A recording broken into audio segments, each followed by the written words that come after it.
Daughter testified I was unfit as a parent, giving my ex full custody. Now she's back after she kicked her out. My ex-wife, 45 female, and I, 46 male, divorced 3 years ago and have 3 kids together. 24 male, 22 female, and 17 female. Since our 2 older kids were already moved out and in college when we divorced, the only custody and child support issue we had was our youngest daughter, Mary, who was 14 when we split. My ex wanted full custody while I was pushing for shared custody.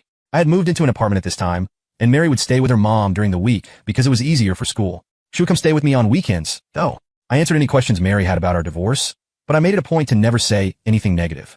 I didn't want Mary to think that anything she had done was the cause of our divorce. I cherished the weekends we spent together, and from everything I saw, Mary enjoyed our time together too. Then the court hearing came. When I walked into the courthouse that day, I honestly thought things were going to go fine.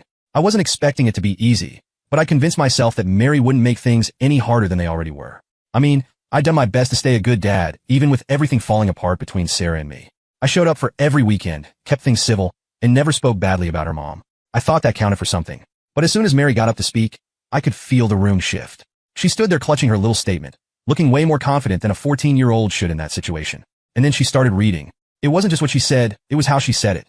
The tone in her voice was sharp, like she was trying to make me hurt. She said I was unfit to be a parent, that I didn't care about her, and that I'd only been trying to get custody to hurt her mom. She even said I was selfish and didn't prioritize her needs.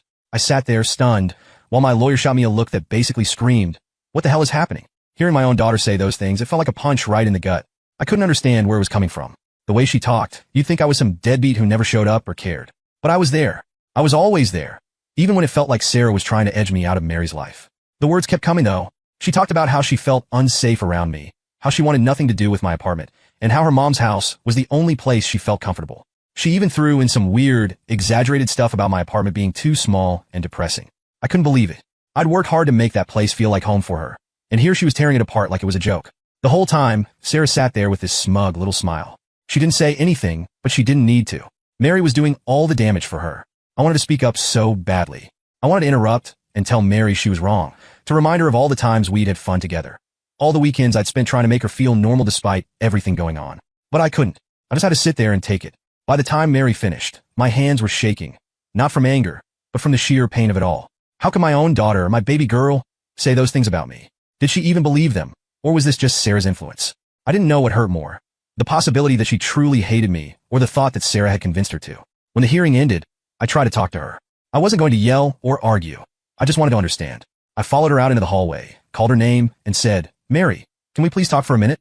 She didn't even stop. She just glanced over her shoulder and said, "There's nothing to talk about," before walking off with Sarah. And Sarah, of course, turned around and gave me this cold, satisfied look before telling me to leave them alone. I can't even describe how empty I felt in that moment. It wasn't just that Mary didn't want to talk. It was the realization that she might never want to again. I drove home that night in silence, replaying the whole thing over and over in my head. Every word she said felt like a stab. Unfit, selfish, unsafe. None of it made sense, but there was no way to defend myself without making things worse. I spent the next few days wondering where I went wrong. Did I not do enough during the marriage? Was it my fault for moving out and leaving Sarah to handle the weekday? Or was this just Sarah poisoning Mary against me? It didn't matter which option it was, they all sucked. From that day on, everything changed. I knew I'd lost something important, and I wasn't sure I'd ever get it back. But the worst part wasn't even the loss. It was the fact that Mary didn't seem to care at all. After the custody hearing, things were different. I don't even know how to explain it. It wasn't like Mary and I had some huge blowout argument or an official we're done moment. But after that day, she stopped answering my texts. She wouldn't pick up when I called, and when I tried to check in through Sarah, all I'd get were vague responses, or more often, silence. The weekends I used to look forward to so much, they were just gone. No explanation. No, I don't want to come over. Nothing. I'd sit in my apartment on Friday nights, waiting for her to show up, hoping maybe she'd change her mind. But she never did. At first, I told myself she was probably just angry or upset and needed some time. But as the weeks turned into months, it was clear she was done with me. I didn't want to push her, you know? I thought if I gave her space, she'd come around eventually. So I kept texting her, just little things. "Hope you're doing well. Good luck on your test this week. Miss you, kiddo." Stuff like that. I didn't get a single response. Not even a thanks. Every now and then, I'd hear from Josh or Emma. They'd give me bits and pieces about Mary, how school was going, that she'd made the cheerleading team, stuff like that. It wasn't much, but at least it was something. They didn't seem to know much more than I did about why she cut me off, though. When I asked if Mary had said anything to them about me, they both said no. She just didn't talk about me at all. One day Emma called me. She said Mary had mentioned something about feeling abandoned during the divorce. That caught me completely off guard. I mean, I fought tooth and nail for shared custody. How could she think I abandoned her when I was the one trying to keep us connected. I tried reaching out again after that. I sent her a longer text saying how much I missed her and that I was sorry if she ever felt like I wasn't there for her. I told her I'd always be there if she wanted to talk, no matter what. And you know what I got? Nothing. It was like I didn't exist. At some point, Sarah stopped even pretending to keep me in the loop. Anytime I tried to ask about Mary, her grades, how she was doing emotionally, anything, Sarah would just shut me down. She's fine, she'd say, like that was supposed to be enough. It got to the point where the only connection I had to Mary was the child support payments I sent every month and the college fund I kept contributing to. I didn't stop though. Even if she hated me, I wasn't going to give up on my responsibility as her dad. It wasn't all bad though. Around this time, I started dating Lisa. She was a single mom with 3 kids of her own, and honestly, she was the first real bright spot in my life since the divorce. Lisa understood what I was going through. Her ex had made things messy for her too. Her kids were great, and for the first time in a long time, I felt like I had some stability. But even with Lisa in my life, there was always this Mary-shaped hole I couldn't fill. Every time I saw her picture on social media or heard about her from Josh or Emma, it was like a reminder of how badly I'd failed. I kept thinking, what could I have done differently? How do I fix this? The thing is, I couldn't fix it, not on my own anyway. Mary had made her choice. She didn't want me in her life, and I didn't know how to change that without making things worse. So I drifted. I focused on Lisa, her kids, my job. I told myself that if Mary wanted to reconnect, I'd be ready. Until then, I just had to accept that this was my reality. A father without his daughter, waiting for a relationship that might never come back. It had been 3 years since the custody hearing, and at this point, I had accepted that my relationship with Mary was practically non-existent. I wasn't happy about it, but what could I do? She didn't want me in her life, and I wasn't going to force my way in. Life was finally starting to feel normal again. I was settled in with Lisa, and her kids were great. They weren't replacements for my own kids, but being around them made things feel a little less empty. Lisa and I had a good thing going, and I was happy for the first time in a long while. Then one night, completely out of nowhere, I got a call from Mary. I stared at my phone for a second, almost not believing it. I hadn't heard her voice in over a year. Part of me wanted to let it go to voicemail. I mean, what could she possibly want now? But of course I picked up. "Dad," she said, and immediately I could tell she'd been crying.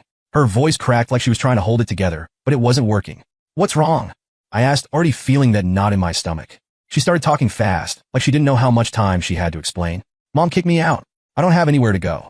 I didn't know who else to call. Hearing her say that after everything tore me up inside. For so long, I'd been the last person she wanted to talk to, and now, when she had nowhere else to turn, I was the one she called. I didn't know whether to feel relieved or heartbroken. "Of course, you can come here," I told her. "We'll figure it out, okay?" Lisa was sitting on the couch next to me, and she gave me this look, half confused, half concerned. I mouthed, "It's Mary," and she nodded, not saying a word. When Mary showed up at the house, she looked different. Not just older, but tired, like she'd been carrying some heavy stuff for a while. She hugged me when she came in, which caught me off guard. I mean, this was the same girl who hadn't even wanted to text me back, and now she was hugging me like her life depended on it. I didn't push her for details right away. I figured she'd tell me when she was ready. And sure enough, later that night, she opened up a little. "Mom and I got into a fight," she said, sitting at the kitchen table with a mug of tea Lisa had made her. She said she can't deal with me anymore. I tried to keep my face neutral, but inside, I was furious. I couldn't believe Sarah would just throw her out like that. "What happened?" I asked gently. Mary hesitated, looking down at the table. "I threw a party while she was out of town. Things got out of hand. Some stuff got broken. It wasn't the whole story. I could tell, but I didn't press." "What about the other stuff?" she said. I asked carefully. Mary sighed, her shoulders slumping. "She thinks I have a drug problem, but I don't. I've smoked weed a few times, but it's not like I'm doing anything serious." I wanted to believe her, but I wasn't sure. This was a side of Mary the first didn't really know, and I wasn't sure how to navigate it. After she went to bed, Lisa and I stayed up talking. "What are you going to do?" Lisa asked. "I don't know," I admitted. "She can stay here for now, but long term, I'm not sure." Lisa looked worried. "I want to help, but we have to think about the kids. They don't know her, and if what her mom's saying is true." She didn't finish the sentence, but I knew what she meant. It wasn't just about me and Mary anymore. I had a whole new family to consider, and I couldn't just make a decision without thinking of them. That night, I lay awake for hours, staring at the ceiling. For the first time in years, Mary was back in my life, and all I could think about was how completely unprepared I felt. I wanted to help her, but I had no idea what that was supposed to look like. All I knew was that the next few days were going to be some of the hardest I'd ever faced. The next morning, after Mary had slept in a bit, I decided to get more clarity on what had happened.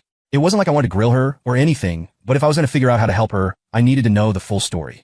"Hey, Mary," I said as she sat down at the kitchen table for breakfast. Lisa had already taken her kids to school, so it was just the two of us. "I don't want to push, but can you tell me more about what happened with your mom?" She avoided my eyes, stirring her cereal for way too long before answering. "I told you, Dad. I threw a party. Some stuff got broken and Mom freaked out." "Okay," I said carefully, trying to keep my tone neutral. "But your mom doesn't just kick you out over a party. There's got to be more to it." Mary sighed loudly and pushed her bowl away. She's been on my case for months about stupid stuff, my grades, my friends, everything. The party was just the last straw, I guess. I could tell she wasn't giving me the full picture, but I didn't want to push too hard and make her shut down completely. Instead, I decided to call Sarah and get her side of the story. The call wasn't exactly pleasant. As soon as Sarah picked up, she launched into her usual condescending tone. Oh, so, now you want to get involved? Where were you when she was spiraling? Huh? Spiraling? I repeated. What are you talking about? Sarah went on to tell me that Mary had been caught skipping school, failing classes, and according to her, hanging out with a bad crowd. She claimed the party wasn't just a minor thing. It had been a full-blown disaster. The house was trashed, and several expensive items were either broken or stolen. And don't even get me started on the drugs, Sarah added. I found weed in her room weeks ago, and I'm pretty sure she's using more than that. Hearing all this made my stomach turn. Was Mary really that far gone? Or was Sarah exaggerating? I knew she wasn't exactly known for handling things calmly. When I got off the phone, I went back to Mary, who was scrolling through her phone on the couch. I talked to your mom, I said, sitting down across from her. Her eyes narrowed. Of course you did. Mary, I said, you've been skipping school and failing your classes. Is that true? She shrugged, not meeting my gaze. School's been hard, okay? I've had a lot going on. And the weed? I asked. That got a reaction. She sat up straighter, her face defensive. It's not a big deal, Dad. It's just weed. Everyone smokes it. I leaned forward, trying to keep my voice calm. I'm not here to judge Mary. I just need to understand what's going on so I can help you. She crossed her arms and glared at me. Help me? Like you've been helping me the past 3 years? Yeah, okay. That stung, but I let it slide. Look, your mom thinks you have a drug problem. Is there anything else I need to know? Mary rolled her eyes. She's exaggerating like always. I threw a party. It got out of hand, and now she's acting like I'm some kind of criminal. I didn't know what to believe. On one hand, Sarah wasn't the most reliable narrator. But on the other, Mary's defensiveness didn't exactly scream innocence. That evening, Lisa and I had a long talk after the kids went to bed. She says it's just weed, I told her, but Sarah's convinced it's more. Lisa looked worried. And you believe her? I don't know, I admitted. Mary's not exactly giving me much to work with. Lisa sighed. Look, I feel for her, but we have to think about the kids. If what Sarah's saying is true, having her here might not be the best idea. I nodded, even though it made me feel sick to my stomach.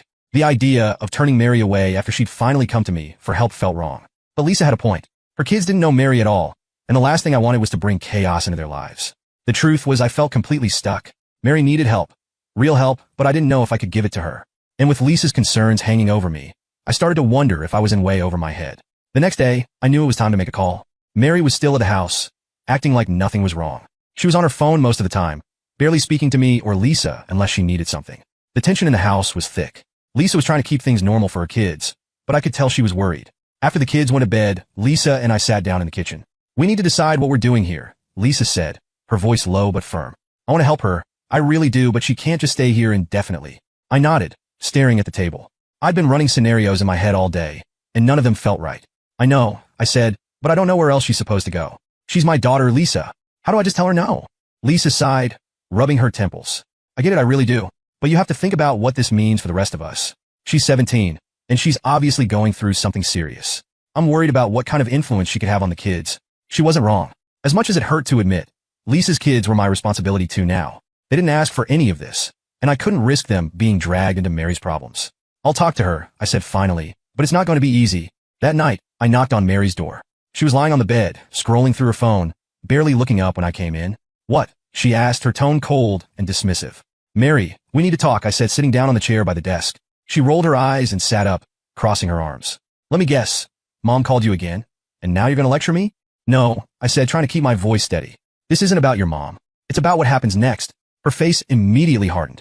What's that supposed to mean? I took a deep breath, already feeling the weight of what I was about to say. Mary, you can't stay here long term. This house isn't set up for that, and with everything going on, I just don't think it's the right environment for you. Her mouth dropped open, and for a second, she just stared at me. Then the anger hit. Are you serious? She snapped. You said you'd help me. You're my dad. And you're just going to throw me out again? I'm not throwing you out, I said, trying to keep my tone calm. I want to help you, but I don't think this is the best place for you right now. We can look into other options. Maybe counseling or a program that can give you the support you need. Oh my God. She cut me off, standing up. You really don't get it, do you? I don't need some stupid program. I just need a place to stay. And you can't even do that for me. Mary, I said, standing up too. It's not that simple. There are other people in this house to consider. Of course, she interrupted, throwing her hands in the air. You're new. Perfect family. Guess I don't fit into that, Her words stung, but I couldn't let her guilt me into making a decision I wasn't sure was right. That's not fair, I said quietly. I've been trying to reach out to you for years, and you shut me out every time. Now you show up out of nowhere, and I'm supposed to just drop everything. She shook her head, tears forming in her eyes. You don't get it. You never got it. I called you because I didn't have anyone else, and now I see why. With that, she stormed out of the room, slamming the door behind her. The next morning, she packed her things and left without saying a word. I tried to talk to her before she left, but she just brushed me off. As the door closed behind her, I felt a crushing sense of failure. I tried to do what was best for her, for Lisa, for everyone, but it didn't feel like enough. Watching her leave was one of the hardest things I've ever had to do, but I didn't see any other way. Now I'm left wondering if I made the right choice. Did I protect my family, or did I just fail my daughter when she needed me the most? After Mary left, the house felt different, quieter, heavier. Even Lisa, who had been the most concerned about having her stay, seemed a little off. She tried to reassure me that I'd done the right thing, but it didn't feel that way. How could it? My daughter, who had come to me for help, had walked out the door, and I let her. The first few days after she left, I couldn't stop replaying the conversation in my head. I kept hearing her voice. You don't get it. You never got it. Maybe she was right. Maybe I hadn't tried hard enough to understand what she was going through. I reached out to Sarah, hoping she might give me an update on where Mary had gone, but my calls went unanswered. No text back, no voicemails. Josh and Emma were just as in the dark as I was. Josh said Mary wasn't responding to him either, and Emma told me, she'll talk when she's ready, Dad. You just have to wait. Wait. That's all I'd been doing for years. Waiting for Mary to come around, waiting for her to open up, waiting for her to let me be her dad again. And now, when she'd finally turned to me, I'd sent her away. I couldn't shake the guilt. I threw myself into work and into spending time with Lisa and her kids, trying to distract myself. But no matter what I did, Mary was always on my mind. At night, when the house was quiet, I'd sit in the living room and wonder where she was, what she was doing, and if she was okay. I kept thinking about the last few years, how our relationship had fallen apart and all the missed chances to fix it. Maybe if I'd pushed harder back then, this wouldn't have happened.